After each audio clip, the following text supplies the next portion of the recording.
C'est à Monsieur François Cornu-Gentil.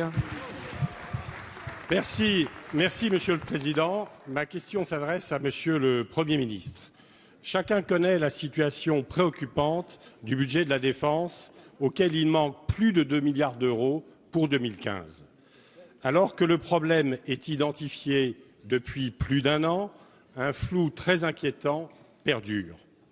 D'un côté, les ministres Macron et Le Drian proposent des sociétés de projet qui sont très loin de faire l'unanimité. D'un autre côté, les ministres Sapin et Eckert s'opposent absolument à cette solution et évoquent un plan B qui reste, à ce jour, à définir. Tous les quatre prétendent pourtant s'inscrire dans une ligne présidentielle apparemment ambiguë. Le temps presse. En effet, laisser dériver les choses jusqu'à l'été aboutirait, dans les faits, à amputer le budget de la Défense, le ministère n'étant plus en mesure d'équiper les forces avec des crédits trop tardivement alloués. Il est urgent de trancher et de dire enfin clairement les choses. C'est de bonnes méthodes budgétaires, mais c'est surtout un impératif moral compte tenu de l'engagement actuel de nos militaires sur tous les fronts. Aussi, Monsieur le Premier ministre, je souhaite vous poser deux questions. Tout d'abord, j'aimerais savoir si vous êtes sur la ligne Macron-Le Drian ou sur la ligne Sapin-Eckert, à moins que vous ne soyez vous-même porteur d'un plan C que nous aimerions connaître. Et d'autre part, pouvez-vous prendre l'engagement que les crédits attendus par la Défense, notamment pour ses équipements, seront disponibles d'ici fin juin, c'est-à-dire sans attendre la loi de révision de la programmation militaire? Merci. La parole est à Monsieur Michel Sapin, ministre des Finances et des Comptes publics.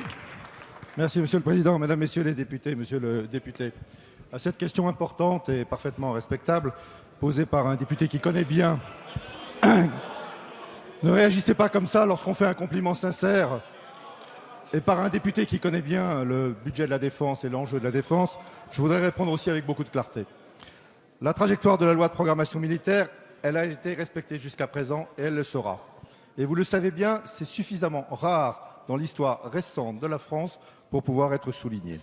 Cette loi de programmation militaire comprend, comme les précédentes, vous le savez bien, une part principale de crédit budgétaire et une part de ressources exceptionnelles. Ce dont vous nous parlez, c'est la part de ressources exceptionnelles actuellement non budgétaires.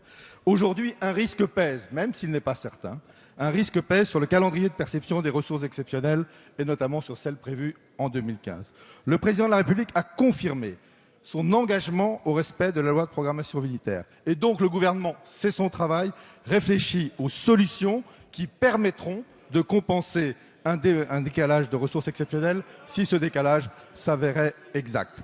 Les sociétés de projet constituent une réponse et conformément aux souhaits, vous le savez bien parce que ça a été débattu dans cet hémicycle, au souhait du président de la République, toutes les dispositions, y compris législatives, via la loi Macron, sont prises pour permettre la mise en œuvre de ce dispositif. Cependant, les sociétés de projet présentent aussi un certain nombre d'inconvénients et il n'est donc pas interdit de s'interroger sur d'autres solutions.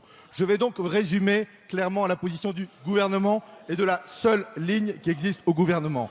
1. Il existe une loi de programmation militaire, elle sera respectée. 2. Il existe un risque, même s'il n'est pas encore avéré, que des ressources exceptionnelles ne soient pas au rendez-vous. 3. Il y a une solution intéressante, les sociétés de projet. 4. Il est quand même de ma responsabilité de regarder s'il n'y a pas d'autres solutions qui permettront de donner à nos armées tous les moyens nécessaires sans avoir les inconvénients.